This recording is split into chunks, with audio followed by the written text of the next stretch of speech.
Welcome to the panel IRG Update, in which we discuss what's new in the Interstellar Research Group. Our panel is composed of members of the IRG.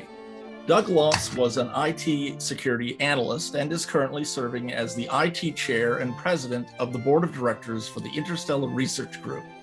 Stephen Fleming is an investor in the alternative space industry and is a founding member of the Space Angels Network. He is the conference chair of the IRG 2021 Symposium in Tucson, Arizona. Les Johnson is a scientist, an author, and the NASA principal investigator for America's first interplanetary solar sail mission. In his free time, he writes science fiction and popular science books. Ken Roy is an engineer who works amid the relics of the Manhattan Project in Oak Ridge. He has published a number of technology speculation pieces. His current interests include terraforming and geoengineering. Dr. Joseph Meany is a chemist and material scientist. His first book, co-authored with Les Johnson, is called Graphene, the super strong, super thin, and super versatile material that will revolutionize the world. Martha Knowles is treasurer of the IRG and was a professional librarian and records management specialist. Yes, Martha? I'm actually no longer treasurer. I'm no longer on the board. I was the first treasurer, but okay. Yeah. Okay. Well, thank you. Everything else is good. Okay. I am your moderator, Stephen Euin Cobb. I have interviewed over 400 people and written over 100 magazine articles. I produced 485 episodes of my award-winning podcast, The Future and You. I am a futurist, transhumanist, artist, essayist, and am on the advisory board of the Lifeboat Foundation. One of the relatively recent changes has been the name change from TVIW, which stands for Tennessee Valley Interstellar Workshop, to IRG, which stands for Interstellar Research Group. If you would, describe what prompted it and how the new name was chosen. I'll probably start us out on this one, Okay. Steve. In the last several years of our symposia, and we've had 6 coming up on 7 of these interstellar symposia, and all the activities that the IRG is involved with. We started out as a regional group. I mean, the first meeting we had was primarily, but not exclusively, people in the Tennessee Valley corridor, between the nuclear expertise in Oak Ridge, through the Tennessee Valley Authority and all the engineering expertise that's in Chattanooga, to the rocket community here in Huntsville.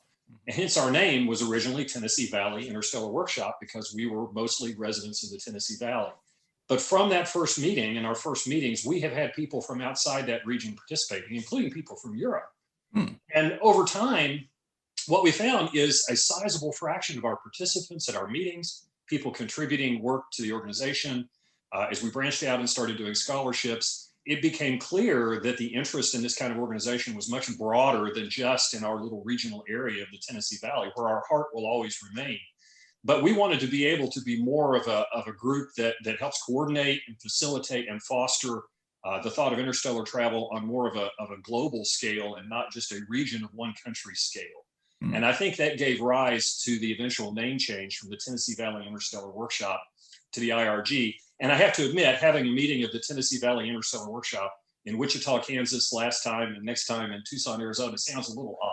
Yeah. But that was kind of the impetus behind the name change. Okay. Doug, can you tell us a little bit about how the name was chosen? Yeah, when we started looking into other names, I had been telling people at Wichita, for example, I said, we have adopted a notional rather than hydrological conception of the Tennessee Valley. People, I had to explain it, which didn't make it much of a joke, I'm afraid. Okay. But, I'm familiar with the Tennessee Valley Authority, the history of it, and yeah, I understand what you're talking about, but yeah, it's a bit arcane. Yeah. What we did was when, as Les said, it became pretty obvious that the name Tennessee Valley Interstellar Workshop was characterizing us as a regional organization when we were growing outside of just being a regional organization to being national and possibly eventually international. It's hard to say. So what we did was we opened to anyone who was interested. We put out a call for suggestions for a new name. We got, 45, 50 suggestions, bunch of different suggestions, a number of which were very similar to one another. And what was interesting to me, members of the board, we voted on these and then took the highest, the names receiving the highest number of votes and voted again, et cetera, et cetera. Seemed everybody on the board had a favorite name, but no name was everybody's favorite. So we ended up with the Interstellar Research Group as the name that received the most votes after, what was it, 6 or 7 votes. And it's honestly mildly anodyne. It's not a flashy name, but it describes what we're doing pretty generally. And I think in that it's not geographically specific, it allows us to go in a lot of different directions as we grow larger. Okay. It's certainly a descriptive name. Let me ask you, let's see, COVID-19 has had an effect on pretty much everything around the whole world. How has it affected the IRG? Anybody can take that. Well, to be honest, we hold every 2 years. The last symposium was in 2019 in Wichita, Kansas. That was before this whole pandemic thing hit. Next one is going to be in Tucson this September. And with any luck at all, it will be after everyone has decided that the mass vaccination community has pretty much knocked the pandemic down. So we have a hope that we just managed to straddle the thing and it hasn't had a large effect on us. Between symposia, most of what we do is online and digital. So we've been able to weather it pretty well. Anyone else? Well, that's good. Okay. As chair of the scholarship committee, I will say that it really didn't have an effect in terms of how we do the scholarships and having the judges, because it's all done online. The effect was that I got a lot of emails saying, will this work if my university goes back virtually instead of in person? And the decision was made was, well, yeah, if you are going to a university and you are getting college credit for it and you're paying for it, yes, you can go with the scholarship. But as far as the how we actually do it, of all the procedures, it really didn't affect it. Okay. For those that are not really that familiar with the IRG, the Interstellar Research Group, what is I guess you could say the founding principle? What is the central goal and why was it created? What was the need you guys felt was it needed to fill? Roy, you want to answer that one? I'll pick on you. Well, there's lots of groups out there who are talking about, let's colonize Mars, let's get into space, let's mine the asteroids.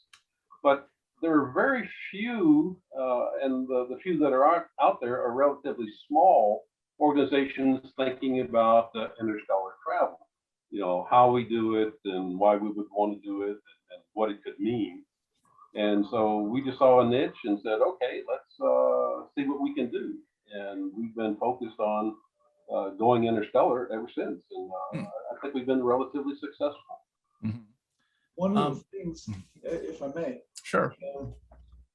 TVIW, the precursor of IRG, started out not as a formal organization, but as a group of friends who held a symposium. And that the fact that we hold regular symposia has become sort of a defining factor for the IRG.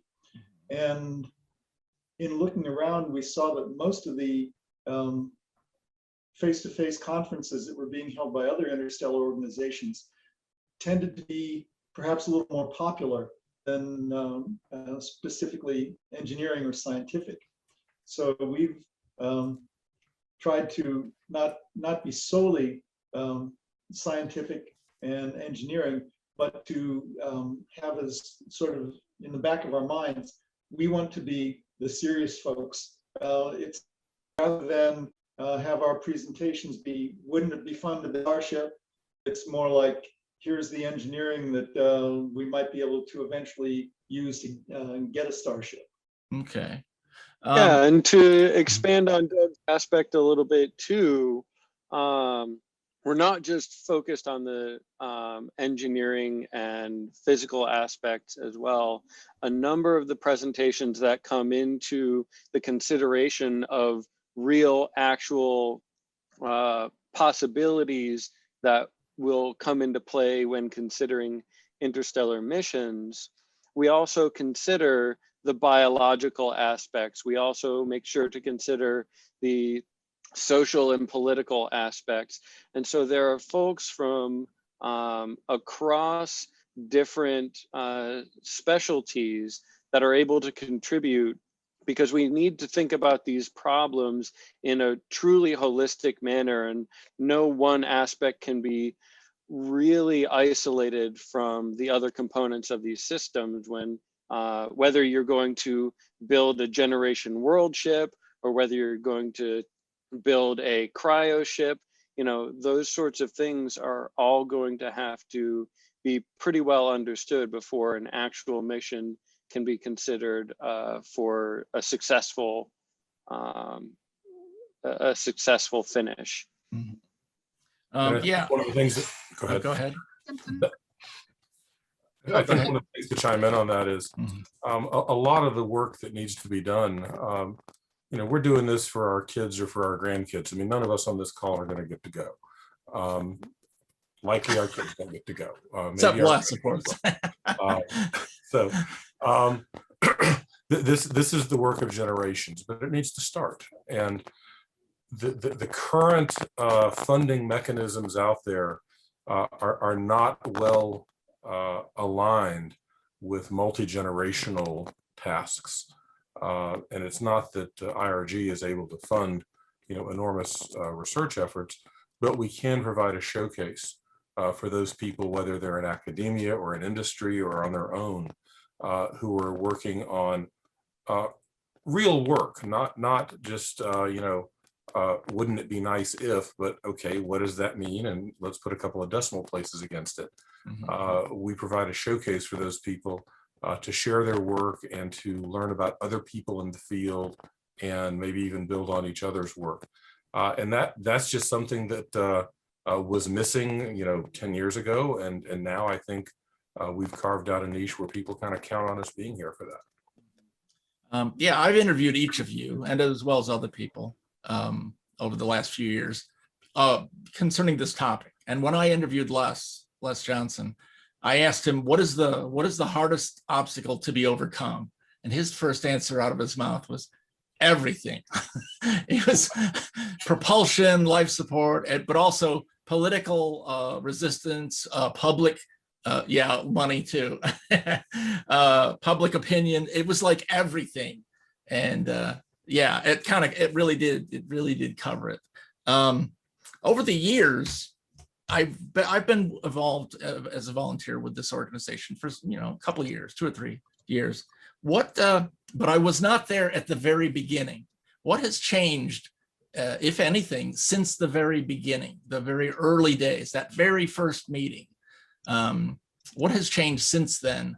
I know we've added videos and podcasts, but what else? What is that I'm not aware of, maybe, that's changed? As we have gone from symposium to symposium, we've added and tweaked things, adding things like an opening reception so that people can figure out, you know, who's there and who they may want to talk to over the course of the symposium. We've added seminars as a kind of a gateway if somebody wants to come in a day early. We have the seminars. We've had working tracks, which have really evolved from the beginning. and they're still evolving, because people are trying to figure out, well, what can we do if we have all of this talent together in the same place at the same time? Mhm. What can they address? What subjects can we look into and possibly continue to work on? We've had a couple of the working tracks continue on. And I think one of the seminars has even kind of evolved into a working track. Mhm. We added techno tours, so that when somebody comes, they come to Oak Ridge. What do they want to see? They want to go to the National Lab, and they want to see the big computer center. They want to see, that whatever. In Mhm. Huntsville, we had a big tour of Redstone, and in Wichita, we went to the biosphere, no, not the biosphere, Cosmosphere up in Hutchinson, Kansas. Yeah. which was very nice. And it's a really great museum. And just to see what is available across the country, not only for the people who are participating, but also so that our participants can go out and say, okay, yeah, talking about propulsion, yeah, for art majors, no, maybe that doesn't quite jive. But one of the things we want to do, and as it says in our statement of purpose, is enhance public understanding and dialogue towards interstellar exploration. And I think maybe it was Les said at one point, we will have done our thing if I can walk into Walmart and hear people talking about interstellar exploration. And that's another thing that we have to look at is, yes, we want to start doing all the stepping stones and laying the groundwork for it, but politically and economically and socially, unless we have, Joe the plumber in there with us, we aren't going to be able to convince people to put money into it. One of the things that I've noticed has changed, and it's actually, sometimes this could be taken as a negative, but I think it's a positive, is the group's gotten a lot more professional. At that first meeting, we were just a group of friends who all got together in a conference room, chipped in for pizza, or whatever it was, and had a good meeting. Since then, it's become a nonprofit 501c3 educational nonprofit org. It's issuing scholarships. Our meetings have selected papers published in the International Peer-Reviewed Journal, the Journal of the British Interplanetary Society. Okay. So we've gotten a lot more professional, and that enables us to get a lot of the serious people who ordinarily might, raise a question mark eyebrow about interstellar travel, really? What's this all about? And that's really helped. And I do want to chime in on one other thing Martha said. And that's because, she mentioned artists. We have an art show. We have art shows at our meetings sometimes because space art is awesome. And there are a lot of people who have the same passion that we do. They're not scientists or engineers, but what they do is contribute to the culture by doing great space art. And we have science fiction writers and Bayan Books who has helped sponsor past meetings. And we have a public outreach night with our authors to talk to the public. So it's kind of kept its the flavor of where it kind of grew from, which is the culture of science fiction convention fandom. But it's gotten a professional overlay that allows it to be taken seriously. And that's a big transition, I think, for the group. Okay. One more thing I'd like to add, which is kind of interesting to me at least. We're starting to get contacts from people internationally who are interested in the subject and saying, how can we take part in this? I've talked to people from Nigeria, from Paraguay, from Chile, just off the top of my head, who say, can we be part of IRG? At this point, we're not ready to expand internationally because we're not quite sure how to do that. But I'm hopeful that we might be able to foster some of these people into creating local organizations that are similar to ours. That's a very vague in the future sort of thing, but we're beginning to see it. Okay. Yeah, and to jump in on Les's point about the art show. So I've been speaking with Allison McGraw out of the University of Arizona, and she has a really ambitious plan for this year's art show. She and I have already been speaking with particular guests of honor.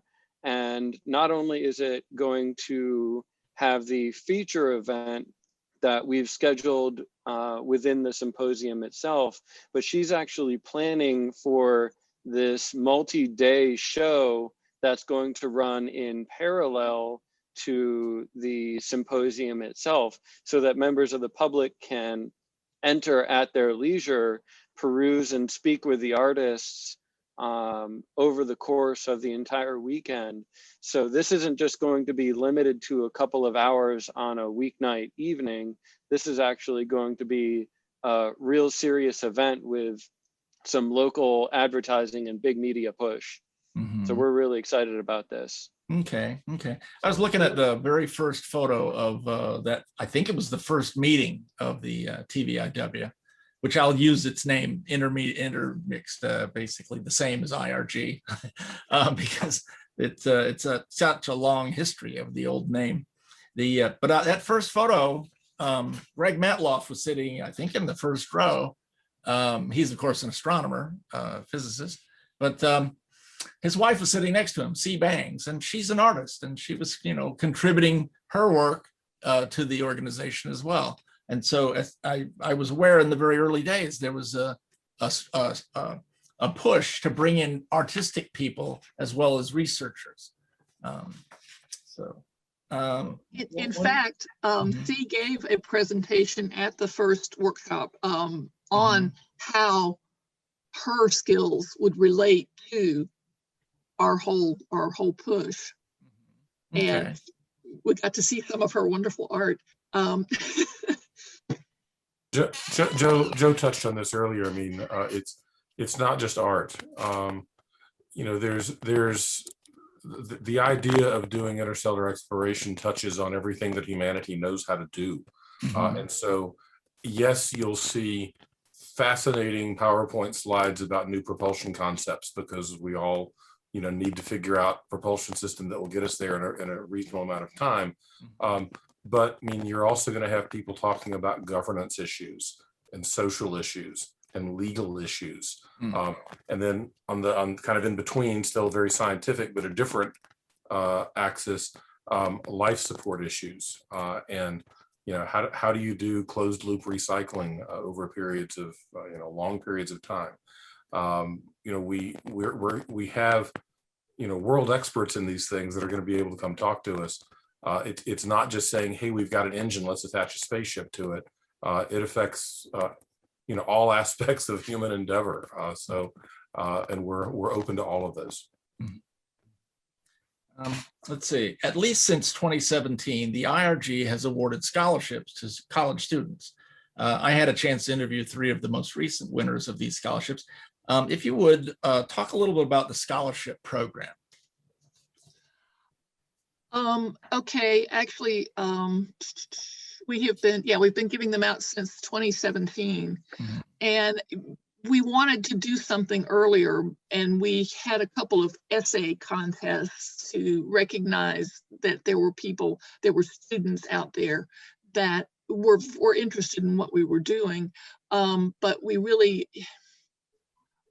able to get a couple of really high-powered donors to say, yes, I will throw money at you, and so you can create this scholarship.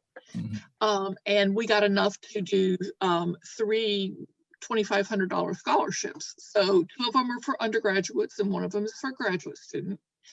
And of course, and it's based on the essay. And I need to double check and see what's being said about us, because a lot of the applications I get, they aren't really sure about the essay part of it. And I'm like, well, that's what we look at. So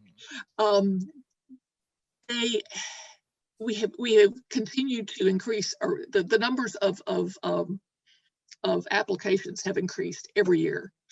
I think last year we had 70 or 80, something like that. And even in the middle of COVID, we were still getting people that were like, yes, I still want to go to college. Yes, I still would like some money. And we're willing to do what needed to be done. It's interesting. I don't read all the essays. because I'm not one of the judges. I just do all the administrative stuff. But I have read several of the essays. And of course, I've read all the winning essays. And it's interesting to me to see the wide range of views that high school people especially have about what it means to leave this planet. That has been very interesting. I have found that very, very fascinating that they really, some of them don't think about leaving the planet. They think it like, well, okay, I'm going to go to Japan, so I need to have this and this and this. But yeah, if you leave the planet, then you need some other stuff too, like air and food. And it's been educational for me, as well as, you know, being able to help out students. I'm and guessing. In fact, oh, I'm sorry. One of the graduate students, one of the winners, was somebody who had attended or had been involved with the symposium in Chattanooga in 2016. And he heard about the scholarship, and he was going back to grad school, and he said, okay, yeah, here's what I have to think. And he won. So, you know, it's a way to get the younger generation involved as well. One more thing I'd like to say about the scholarships. Our graduate scholarship is now the Timothy Bulgeo Memorial Scholarship. I think it's important to say that for LibertyCon, because we all knew Uncle Timmy. Yeah. And he was a supporter. I mean, he attended 2 or 3 of them. But also that particular scholarship is sponsored by Bain Books. And Martha, if someone is interested in the scholarship, you might want to talk about how they can find out more about it and how they can apply and what the guidelines are. Yes. Where do they apply? They can go to irg.space and look under scholarships, under 2021 scholarships, and there will be links there to the undergraduate application and the graduate application, because they're a little different requirements. Okay. I think we're on like maybe 3 or 4 websites out there, you know, Scholarships R Us or scholarships.com or, you know, whatever. So we do get a lot of applications through that venue. And what those organizations do is just give them the IRG.space thing and say, go here and look for the application there. So. I interviewed like I say, the 3 most recent winners of the scholarships. And generally, I ask more questions after the interviews to learn things for myself. And I learned in that, I asked them, well, how did you find out about it? I think I asked them in the interview, but I pursued it more in the after interview. And they said, all of them said that they frequent these websites that are giant aggregators of scholarships. So that they put in their personality profile of what they're studying and their interests and their hobbies, and it just piles all these scholarships on them that they can apply for. And yes, we are in there. And they typically get 10 to 15 or 20 scholarship applications they can go for. Yes, Doug? There's one thing I'd like to add here. We just recently, by the time this shows up, it'll be about a month and a half old, but we've just recently started an internship program. Now, we've been talking about it for a while, but it was sort of backburnered because of other priorities. But we had a candidate for an internship who was really gung-ho, and we found a few folks who were interested in possibly receiving an intern to be a mentor. And we're working on fleshing out a standard internship program. We don't have one in place yet. This was just a proof of concept, let's say. But we're looking at setting up a system by which we can place interns with scientists, engineers who can use them and can mentor them through the process. Okay. Okay. That's sort Before of we the get too mission. close to the end, let me ask: if someone wants to learn more about the IRG, where do they go? What do they search for? Simply go to irg.space. Oh, yeah. Mhm. That's the primary method. We do have channels on YouTube, Twitter, MeWe, LinkedIn. Joe, do we have any others than that? Yeah, don't forget our video casts. You mentioned YouTube, but we also have a podcast from Here to the Stars. So Yep. we want to make sure people can get to that. Okay. Yep. Okay. We're also on Instagram, Facebook, and Twitch. Hmm. So Okay. we're figuring out how to put stuff onto Twitch. We're figuring out what exactly it is we want to do with Twitch. So if you listeners out there are interested in Twitch or watch streams and have ideas for how to bring discussions about space and interstellar travel to Twitch, please feel free to reach out to me, joseph.meany@irg.space. And I'd love to talk with you about setting up something on the regular to expand our reach out there. I do happen to be the publicity chair for the IRG. So I love to set up new parallel projects. I love to put Stephen to work. He's talking about me. Yeah. Speaking of which, yes, go ahead. If you really want to know about the IRG, you can attend our symposium in Tucson here this coming September. Which means you don't have to be a member to attend. No, you do not have to be a member. Okay. You can show up at the door and pay money and come right on in. Okay. The symposium is described on the website, so you can get all the details there. And it's important to emphasize that it's not just for techies. It's not just for the engineers and the scientists. We have science fiction writers who come there, and they seem to get a lot out of it. Artists, just the interested layperson, I think, would enjoy it too. And that gives you an opportunity to meet us and talk to us and talk to others and network and just have a good time. So if you're interested in the IRG, that's probably the best way to learn about us. Okay. Stephen, you have something? Let me add on to that. I do want to make an impassioned plea that if you're all interested, please do come to Tucson this September.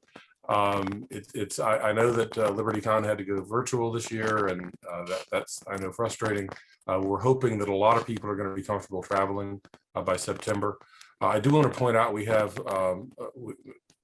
not by coincidence, but by intent, we have scheduled the IRG symposium adjacent to NASA's NIAC symposium. And if you're not familiar with NIAC, that's NASA Institute for Advanced Concepts. It's basically the DARPA of NASA. So they're doing what, a lot of people in NASA, Les, correct me if I'm wrong, will think is kind of far out, certainly beyond the next funding cycle sort of work. Yeah. Annually, they bring those people together to give a public discussion of what they're doing with your taxpayer dollars. So that's going to be the Monday through Thursday in September, and then starting Friday through Monday is our event. So if you want to come spend a week in Tucson, the two events are back to back. They're in the same hotel. The NASA one's free. Ours is well worth the money we charge for it. It'd be an amazing week. Okay. I have to interject something there because it was just too good to not mention. At our meeting in Wichita, the NASA chief, the chief scientist for the NASA Innovative Advanced Concepts that Stephen was just speaking about was at the meeting, and he pulled me aside and he said, "Les, this is the most fun technical conference." And that was quite a compliment, that you can have a meaningful technical conference and have a lot of fun doing it. So I was real proud to convey that to the group. Yes, that Doug? brings up something. TVIW and IRG was founded by science fiction fans. I like to tell people, this is how SF fans put on a technical conference. Okay. Yeah. Good point. Yeah. People by the way, have really enjoyed our hospitality suite. And I have a lot of, I have to think every time I say that, so I don't say con suite. Oh, okay. Yeah, a carryover from science fiction conventions for those unfamiliar. Yeah. Exactly. Yeah. I would like to emphasize once again that I have interviewed at length, at 30, 40 minutes, each of the people on screen right now. So if somebody wants to learn more, these are available on YouTube. And Joe, where else are they available? Are they on Vimeo or where else? The videos. They're available on all of your favorite podcast platforms. Okay. Yes, in podcast format as well. That is strictly audio, as well as video, such as YouTube. Okay. And I've also interviewed a number of other people that are not on screen at the moment. So there's a lot of opportunity to learn more. And most of them were speaking either about the IRG or partly about the IRG, as well as the goals of the IRG. So there's a lot of material out there. Let's see. Because the IRG is a nonprofit, my understanding is that donations are tax deductible. Is this true? And what may be? I noticed on the webpage there's basically a complicated spreadsheet of possible benefits for contributors. Could you just talk about that a little bit? Well, I'd like to say, yes, we are a tax deductible according to the United States tax law. We are a 501c3 organization. And if you itemize and can take charitable deductions off your taxes, then you're good, you're gold. Last year, and tax law changes, last year, you could do $300 in charitable deductions that came off your adjusted income, which is a little bit of a tax break. But it just depends on how they decide to redo the tax code every year. Yeah. Okay. Let me ask Ken Roy. There's a page on the IRG website labeled Terraforming Suggested Readings, and it runs pretty long, like 4 or 5 pages. It's pretty exhaustive. Ken, if you would talk a little about the concept of terraforming and maybe how it plays into the overall mission of the IRG. Well, the IRG, of course, is interested in interstellar, people going to the stars. And one of the questions that comes up real quick is, okay, well, what do we do once we get there? And the journey is going to be so difficult, it's probably going to be a one-way trip. So again, once we get to a different star system with different planets, one of the things we can do is begin to take one of these alien planets, a sterile planet preferably, and then terraforming is the process of making an alien sterile planet into a habitable planet that humans can actually live on. One question I get sometimes is, why would we bother with terraforming the planet when we can build space settlements? And of course, the answer is it's not either or. And there's a lot of things about space settlements we don't fully understand yet. Is that a long-term viable home for humanity? Or because we're used to living on a planet, are we going to have to live on a planet? And planets have the advantage that the gravity doesn't fail.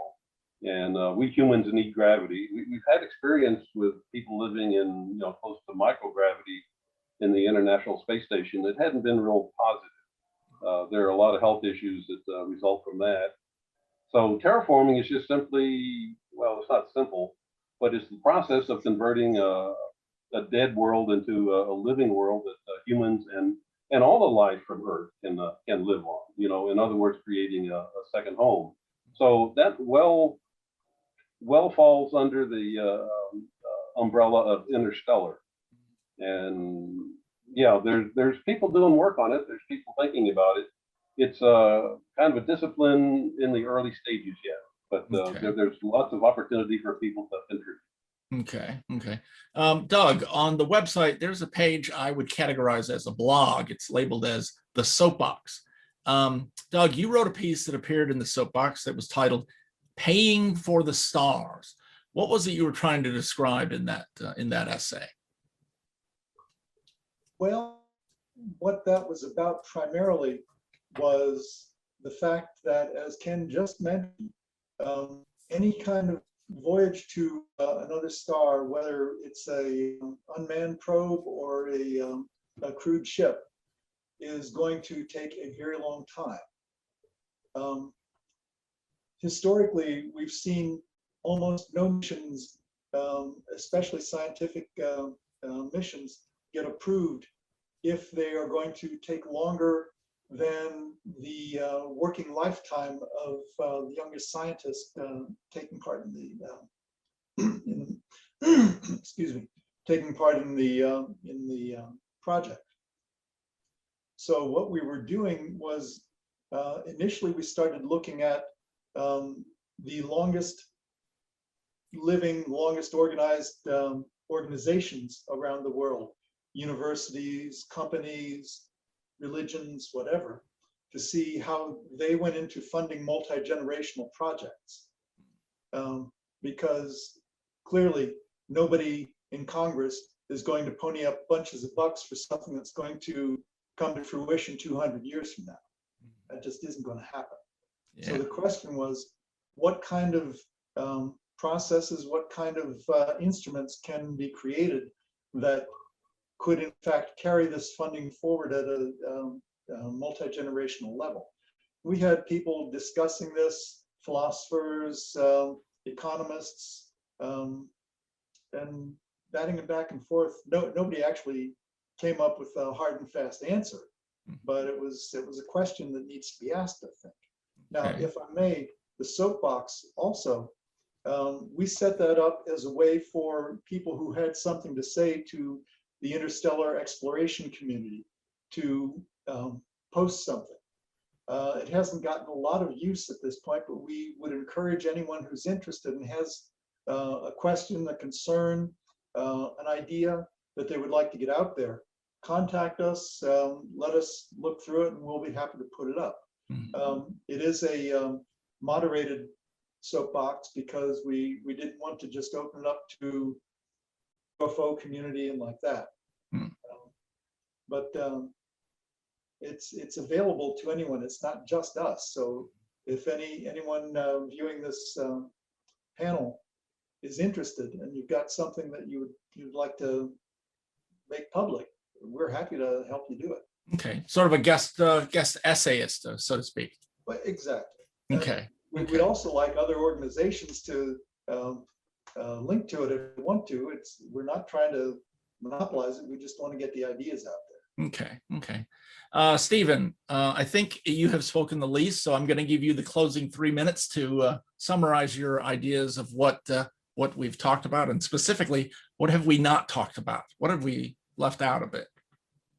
I'd like people to take a look at the website to see we've got our keynote speakers lined up for the symposium in September. We have the 4 seminars that Martha referred to. Those will be on the Friday. You can only attend 2, so you have to pick, but Ken will actually be doing terraforming. We'll have a 3-hour seminar on space law. We'll have a couple of astrobiologists from the University of Arizona looking at target star systems and, do they support life now, and could they support life for us? And then finally, we'll have a team from Biosphere 2, which I think everybody knows the history there, was a sealed life support system 25 years ago.